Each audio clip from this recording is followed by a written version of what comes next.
Alors, dans cette leçon, on va essayer de comprendre ce que c'est qu'un son et aussi regarder la relation entre le son et la fréquence.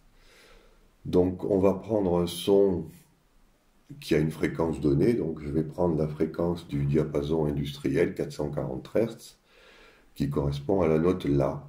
Donc, comme vous pouvez le voir sur l'écran, eh bien, on a une sinusoïde.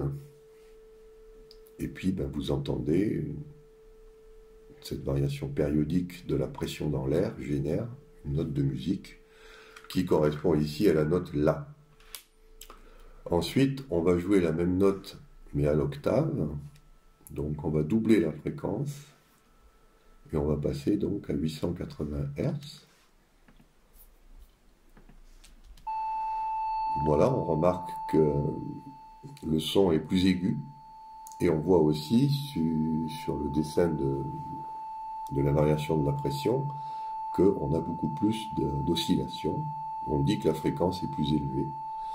Donc quand on va vers les aigus, on a une fréquence qui est plus élevée. Ensuite, on peut avoir ce qu'on appelle des notes intermédiaires entre la fondamentale et l'octave. Par exemple, là, je vais faire écouter la quinte. Voilà. Donc là, vous écoutez la quinte du La, qui doit être un Mi. Donc on voit que c'est une fréquence qui est intermédiaire entre la fondamentale et l'octave de tout à l'heure. Et puis, on a donc la tierce majeure, à 550 Hz, qui est un Do.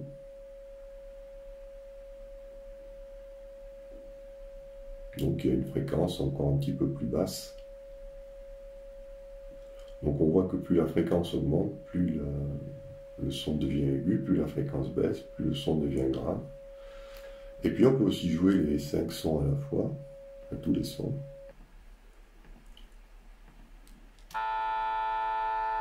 Voilà, et on remarque que ça se comporte bien. C'est-à-dire qu'on a l'impression d'entendre un seul son, bien qu'il y ait 4 sons qui se mélangent de base. C'est ce qu'on appelle l'accord parfait majeur. Voilà. Donc avec ça, on comprend déjà qu'il y a une relation entre la fréquence d'une vibration, ici c'est la vibration de l'air, et le son qu'on entend.